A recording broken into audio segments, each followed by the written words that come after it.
Arfield. We're talking Goldson. about these players who are, and even though Gerrard's been big on, he's got a big squad, he'll use it, but there seems to be players in that 11 that are just there for the, doesn't matter what game it is, whether they play 2 or 3 times a week, they're going to be in that squad. Who would you say those players are?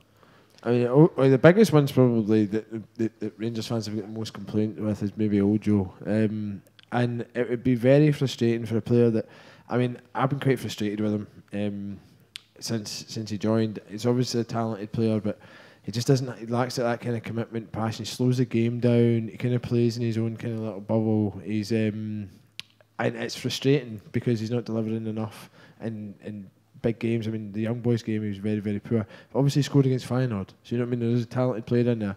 But if Rangers have got some kind of agreement with Liverpool that he has to play X amount of games, it's just Worrell all over again.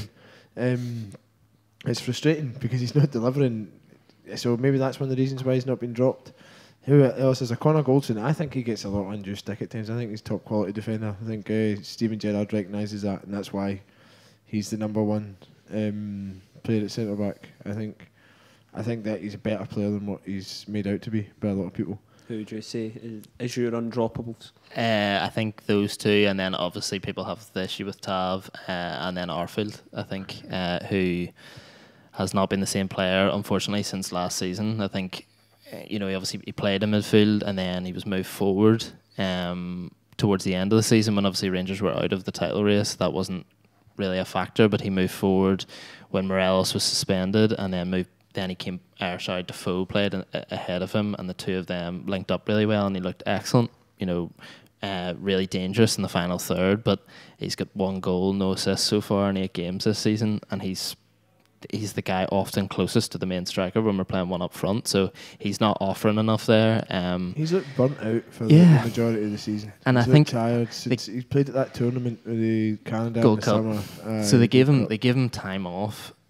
It was almost like it was in advance of that happening. So he didn't play the last game of last season with the idea of you get your break now and then you go to the Gold Cup. But I just don't think that works. That's not a thing.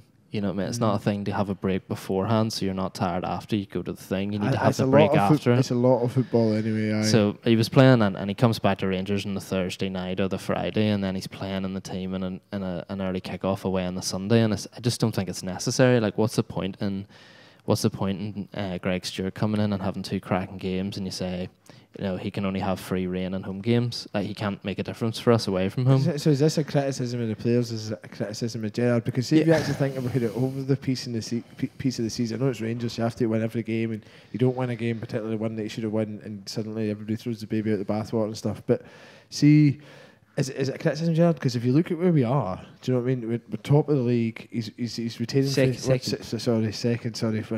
We're second on a goal. Right, we were top of the league, and we're likely to go back and top of the league this weekend. That's what I meant.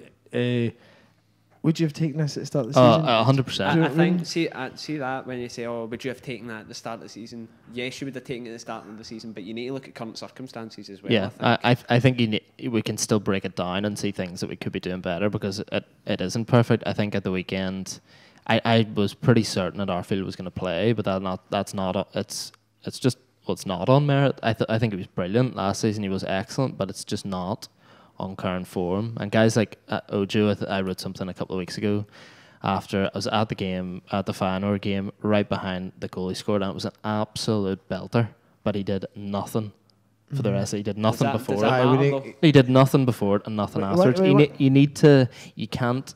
So the thing is, it wouldn't matter if he was capable of producing that every week, but he's not. So he needs to do more. So the guy, basically everyone was slating him at the start of the game, and he doesn't track back, and he doesn't do the hard yards, and then he gets a standing ovation and he goes off and he won a European game, and that's fair enough. But if he's capable of doing that every week, that's fine. But I've never seen a winger before who every time he gets the ball on the counter attack in a game away from home slows it down. So quick fire out of these undroppables. I just want names, not an explanation. Who would you drop? Who would have dropped? Ojo and Arfield. Ojo and Arfield. Yep, both for me.